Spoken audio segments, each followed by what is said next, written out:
I said in the book that I thought 2013 was a takeoff year. That is, when you look at what's happening, the dynamics here, and I think the way to enter the question about what are the immediate things to be done is through this discussion I'm going to have right now, which basically says the status quo is in the throes, I'm going to say, of a push-pull dynamic.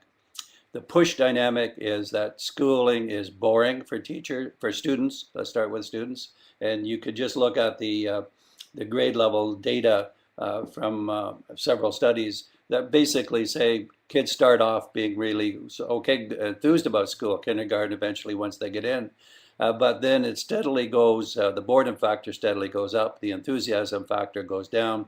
And so by grade 9, you have almost just a third of the students who are engaged. Even those that are doing well in a test sense are not really excited. So that one push factor is the boredom for students. The other push factor is the alienation for teachers. So that is, it's a bigger question. That is, there may be conditions outside the school that make it alienating, but inside the school, having to teach bored students is a really difficult problem. So this is the push factor. It's by push, I mean it's psychologically, if not literally, pushing teachers and students out of the school. Let's say psychologically, at least. The pull factor is technology, the digital world, the allure of that dynamic. And I'm not saying it's a productive pull only, because it isn't, but it is a powerful pull. And so when you put these two things together, something has to give. And I'm going to say the status quo is the one that's going to have to, is going to be forced to change. So what does that mean? The good news is that, and this is related to my prediction, I said, given these factors, it's bound to be picked up. Think of it as a disruptive innovation. It's bound to start happening and happening rapidly, because once it happens and it's a solution on the right track, it spreads because it's students like it, teachers like it. And we just finished filming this new stuff in 3 schools in Ontario, 2 in Peel, W.G. Davis, and Central Peel Secondary, and 1 in Waterloo, which was in Elmira Park Manor. And these are, in one way, they're kind of regular schools because they're in the system. They don't have any special resources.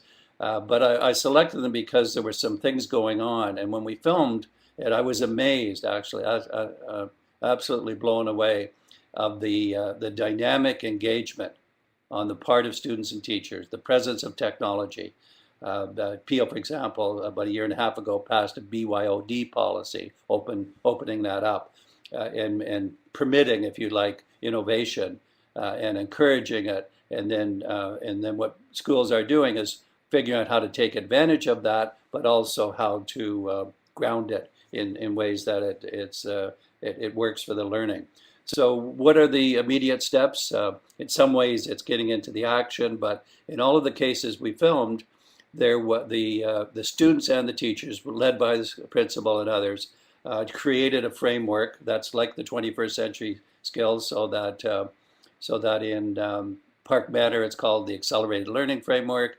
In Central Peel it's called 21st Century Learning, and it's in every classroom. It's on the walls. It's in you see it ubiquitously in the school. And it's being developed by the teachers and students, and it identifies the skills, usually the 6 skills. It identifies the kind of pedagogy and actions that will have to be taken. So people get engaged. It's purposeful, it's focused. They have to assess the learning in order to know whether it's working. The engagement is obvious because almost 100% of when it was in a lot of classrooms, and none of it was staged. It can't be staged actually when you walk into a secondary school and start spending the whole day there and looking into classrooms.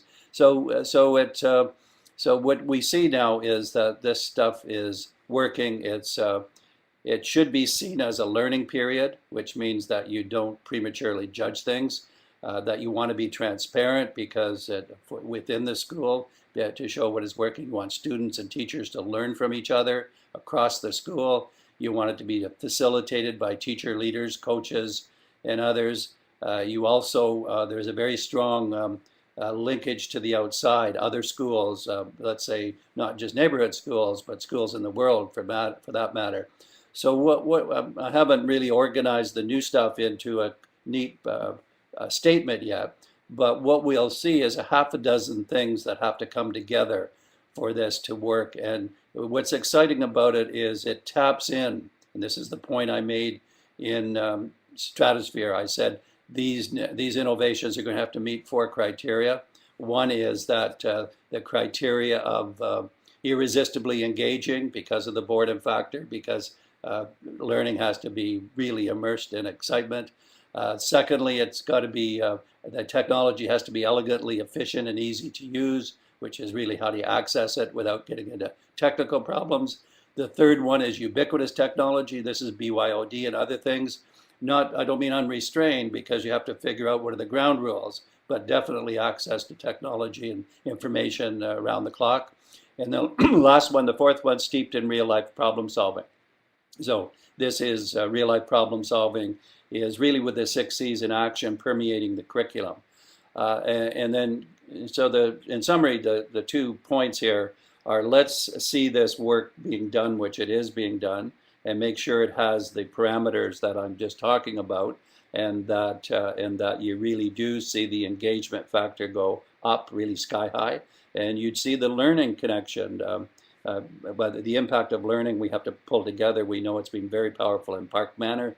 It looks like it's going to, for example, influence the graduation rate for the better, and the attendance rate it will in Central Peel. So a whole bunch of things are on the positive side going to go up, and that's what we want to see. So doing that work is one piece of it, and the other piece is to make sure, as we've done in the Ontario strategy all along, that there's access to it, that there's interaction across schools, across the province, that people in conferences or site visits or reporting, and now we can report on video as much as any other way, vignettes of what it looks like. And so it's all the transparency, the assessment of what is being learned, the move forward. So I think this is absolutely it's an unstoppable one, but we have to take advantage of it and leverage it for good things.